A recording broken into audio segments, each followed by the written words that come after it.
Well, hello, it's me, Cynthia. I am she.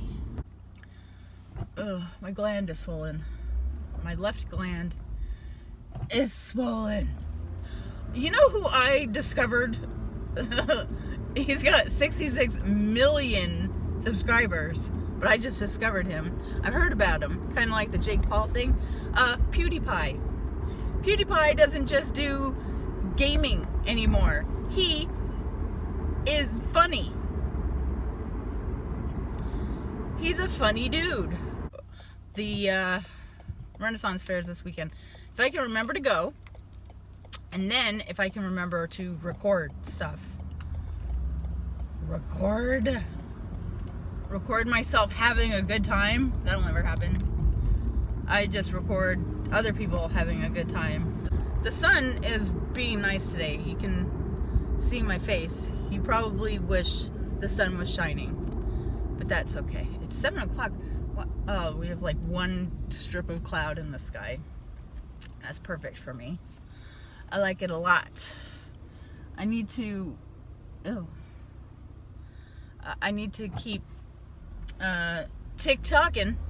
Oh yeah, because I find that when I'm editing these videos, there are like long stretches of like 7 seconds to 3 minutes that I'm not saying anything. So I'm just editing like minutes. If I'm driving for 45 minutes, you might get 10 minutes of talking. That's why I have to piece them all together.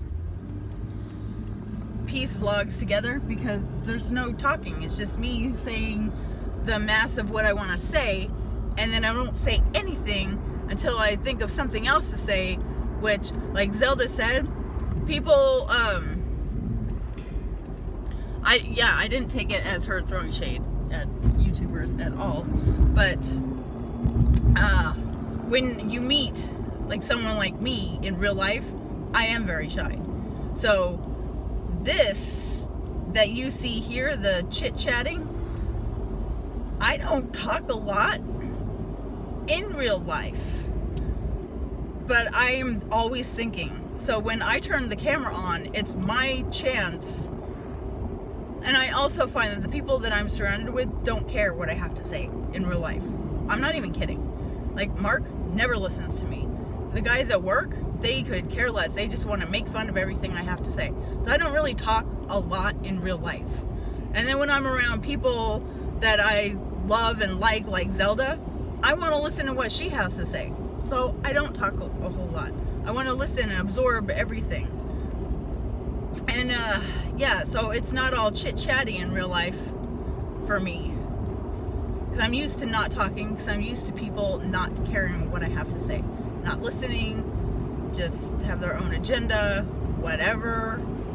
Thinking about what they want to say next while I'm talking. So I just don't bother. In real life, I don't say a whole lot. But when I'm on here, it's because I have something to say. I don't just sit around all bored with nothing to say and then just decide to turn on the camera and think of things to say. I turn on the camera because I have something to say right then and there. And then I don't have anything to say. So there's lots of silence for me to edit out. Like lots and lots of silence. But I've started keeping, what are you doing, little dude? I've started keeping a journal of my weird thoughts that I can't just like, I can say them at work, but like when I say things at work to young Trevor, we can have a debate or discuss it for like a half hour. So the founder is sitting in the office with us this week, and it's not appropriate to be talking about parallel universes and ghosts and the possibility that there have never been dinosaurs, and I don't believe in the theory of evolution either. Just all weird stuff. So yeah, it's not appropriate to be discussing those things, so I keep them in a notebook. So anything weird I would normally spout out, I've written down. And sometimes I can remember to tell you guys my weird thoughts, and sometimes they just stay in the book. And one day, if I have 0 topics, I'll just read you my book and we'll discuss. Or maybe I'll just go on my other channel, Always Haunted, and discuss my weird thoughts on there. That could be a thing. I do like that channel. I'm not going for internet fame here, guys. I'm just going for different places to spew my weirdness. I still want to so bad buy my childhood home. But the people who bought it in 2008 for $48,000 are still living in there. They're happily living in there. And it's making me unhappy because I want my house back. See, we bought the house in 1979 when we moved from Ireland to Las Vegas. We lived in the house till 1990, 91. And so from 79 to 91. And then we kept the house till like 2004. Yeah. No, that's a different house. So we moved out. Yeah, we kept the house till like 2004. But we were renting it out to people. And they were terrible, terrible, awful renters. Like 90% of them were awful, and my dad lost money on them. So we sold the house. When my dad sold the house, I want to say for $114,000 or something like that, back in 2004. And then the recession hit, and the house fell to $48,000 because it's in the ghetto. It is in the old part of Las Vegas that nobody wants to live in. We moved out of there because gangs took over. So it's in that neighborhood, down by Samstown, Tropinellis area, for those of you who know this area. So we moved. It fell to $48,000, and the current owners bought it at $48,000. Well, now it is valued at $130,000, which I, on my income, my lowly income, could afford. I could afford to buy that house. Making payments, not cash money. If we win the lottery, I'm gonna kick those people out. I'm gonna like pay them $200,000 and I'm gonna take my house back. Be like, here's $200,000, get out of my house. And they'll be like, no, we love this house. I'm like, so have I my entire life. Get out of my house. And that's my ghost. That's my cloaked figure. Get up. And then I'll do some chanting. And I'll stir up the cloaked figure. And he'll kick him out. I want to buy my house back. Oh, then, after we moved out of it, and then I moved back into it in 1998. Me and my cousin moved back in there. And I stayed in there till like 2000, 2001. And I've always wanted the house back. And I want the house next door. The house next door is still owned by my best friend's family.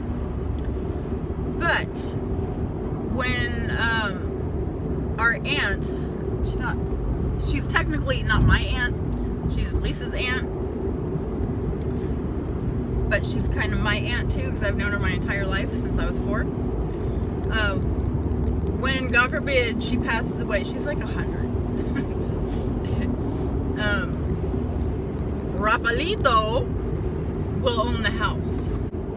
Hello, officer. Good day, officer. Good day, officer. So if he sells the house, I want to secretly buy the house. And then I want to put my best friend in it. But she's my best friend. And I love her. We need our 2 childhood houses back. And that's my goal. She'll have her house, and I'll have my house. And then me and Mark will have our house. And then my house, I'll make it into a craft house. A craft house! It'll just be like the living room will be like the yarn room. And the other rooms will be for, like, diamond painting if I like that. And junk journaling room. We'll have a regular real painting room. And then when my YouTube friends come out, we can go to that house and crochet and make videos and do diamond painting if it's Grace, and do tutorials if it's Margaret. She could, like, teach me how to be normal or something. I don't know. Yeah, me and Zelda could crochet together. And then all my paper friends, like Amy, we could go junk journal together. Oh my goodness.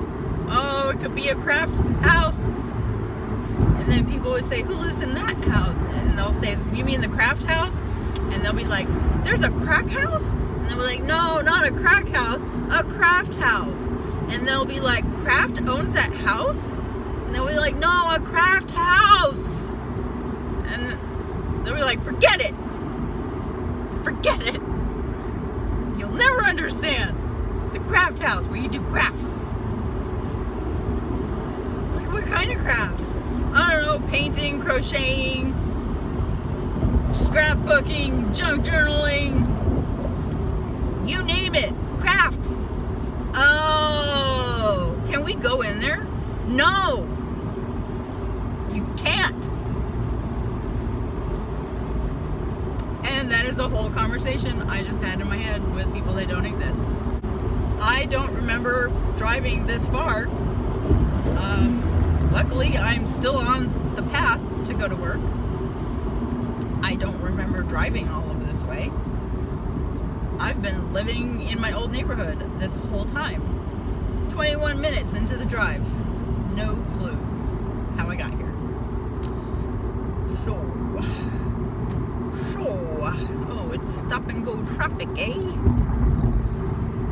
Stop and go. Is that my little boy? That's not my little boy.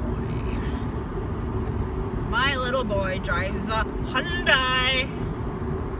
My little boy, my little baby boy. And did you know, okay, you know how, like, when Shane Dawson and friends and everybody on YouTube get bored for content and they're like, what should we do? Let's go to Walmart. And they get kicked out of Walmart 100% of the time. Well, let me tell you something. Graveyard Girl went to Walmart and she was wandering around with her camera with Dogman or her friend or whoever, and they didn't get kicked out. And Walmart, the actual corporation, commented a nice comment on her video. Yeah. Their comment was, and I quote, you should have called this video a Halloween video. Like H-A-U-L, Hall. So Walmart made a funny. So does that mean we're allowed to record in Walmart? Because they're kicking people out. They were leaving baskets of stuff that the YouTubers were collecting to purchase, and they were kicking them out and just leaving hundreds of dollars just sitting there. And it was really dumb of them. Really dumb. Now, Target does not kick YouTubers out generally, and they buy hundreds of dollars of stuff per video. It's like they're subconsciously paying for the to video in there. So they do buy everything that you see in the cart. They buy it.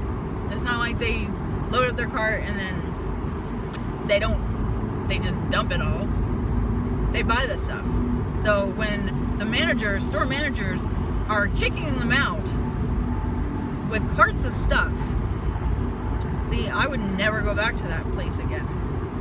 Now, Spirit Halloween, you can record it in there. They encourage it because it's free advertisement. They understand that. They're not dumb. So Spirit Halloween and all those Halloween pop-up stores, you can record in there.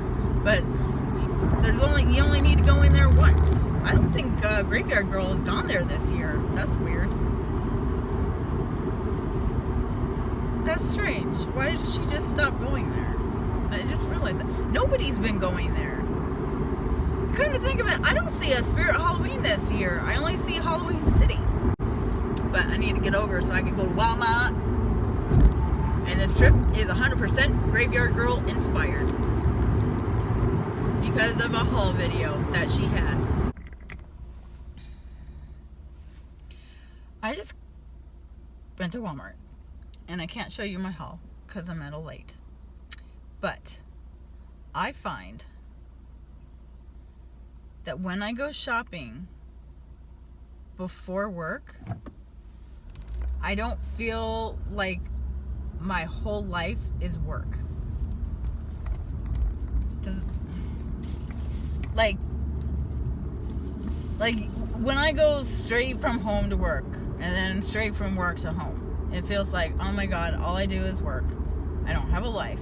But when you leave a little bit early and you stop at the store and you wander around, well, not wander around, I knew exactly what I wanted. It feels like, oh, I have this whole life. I just stop at work for 8 hours and then I can continue on with my actual life. And I know that's not the case because I know work is my whole life. But it's like faking myself out. I'm tricking myself. Okay. And if I need to trick myself to get myself up in the morning, I'm gonna trick myself. So that concludes my drive into work this morning.